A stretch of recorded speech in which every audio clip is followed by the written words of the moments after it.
Hello once again, everybody. We're visiting now with Michael Seibert. Mike, you are the teacher here in the Animal Science Department here at TriStar, and see that you've got the FFA on. You run the FFA program. How many is the entire room here, Animal Science? Everything we have here, including the outside facility, is all animal science. We also work with the ag mechanics. We're the two ag teachers here at TriStar.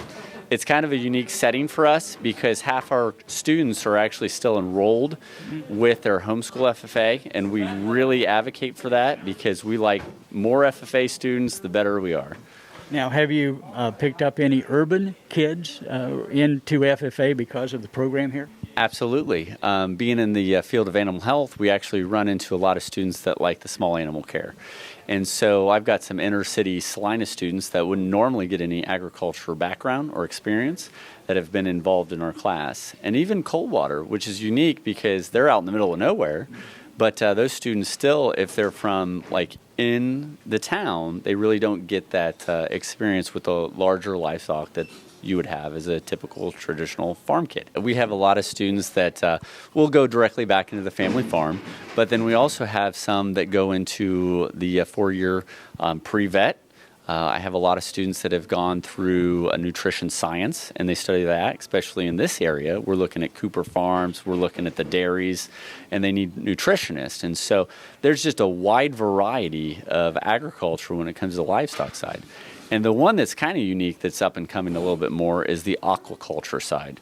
You know, when you're looking at the fish hatchery, most of the fish that you're getting these days is actually farm raised. And so we do kind of dabble with that a little bit because we just see the way of the future it's going to be traveling that way as well.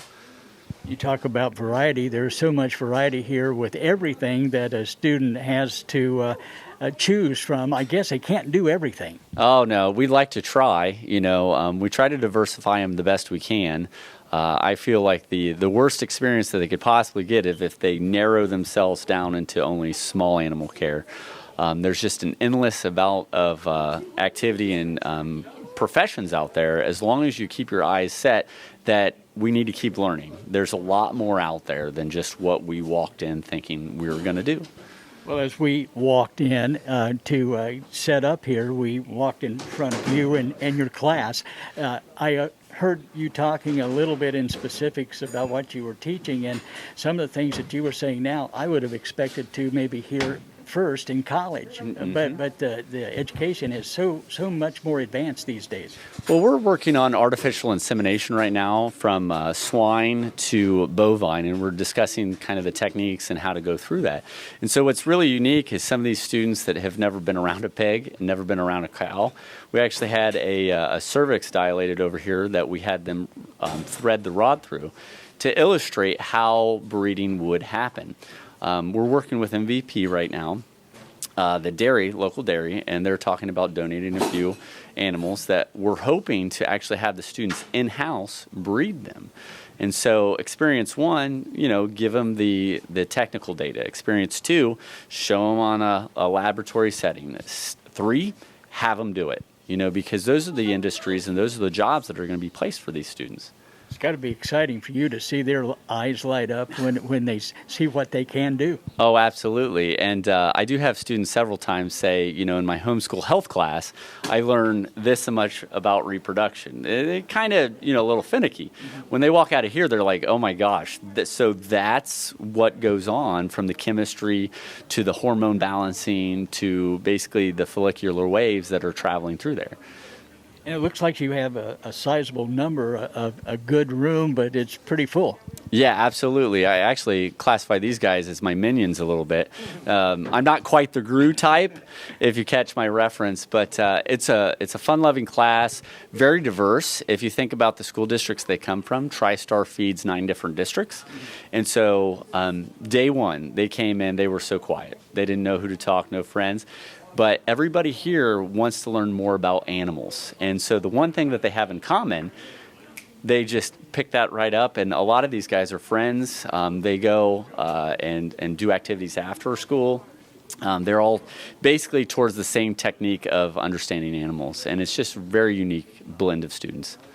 course, in this area, you have a lot of variety in what is grown on the farm and also livestock and big, small, different sizes. But the students here coming and listening to you, they find something they want to learn to do for their career. This area is sort of wide open for them to not have to go that far from home. Well, it's very unique, especially when you're looking at the large livestock, from Mercer or Auglaize County, and even into Van Wert. You've got the Coopers, the dairies, you've got the Tyson just into Indiana. We do meat science as well. Anything it's just endless for these students if they're wanting to pursue that. Even to the point we talk strictly towards the production side of crops. Why does this corn have a higher protein value than that corn? And why can we feed this versus that? You may not think that that's as crucial in an animal science class or a pre-vet class, but nutrition is like the fundamentals of health. You get nutrition right, most of the others kind of take care of themselves. Well, I can see why, as a student, listening to you teach and or as we talk and just sort of thinking about how you teach, there's so much variety. You get excited about one thing and you can jump into another area, and it's fun to learn. Oh, absolutely. And that's what I love about what I do here. I actually work family farm, and I bring everything that we have from there into this setting as well. So the level of experience that these students would get from not just a traditional teacher, but somebody who's directly into the industry. And that's what's awesome about TriStar. Everybody here that's teaching has that experience behind them.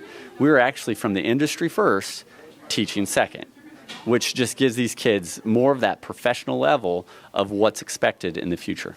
Well, Mike, if a student or maybe parents watching right now and they have some questions, how do they go about finding more information? Well, the easiest way is you just reach out to us on our TriStar webpage. We have all our emails on there. We have a phone directory.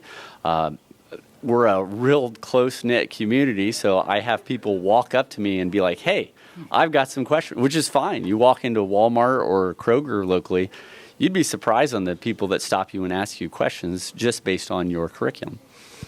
Well, Mike Seibert has been our guest. Mike, thanks for talking with us. Well, thank you very much. It's a pleasure having you guys in school today.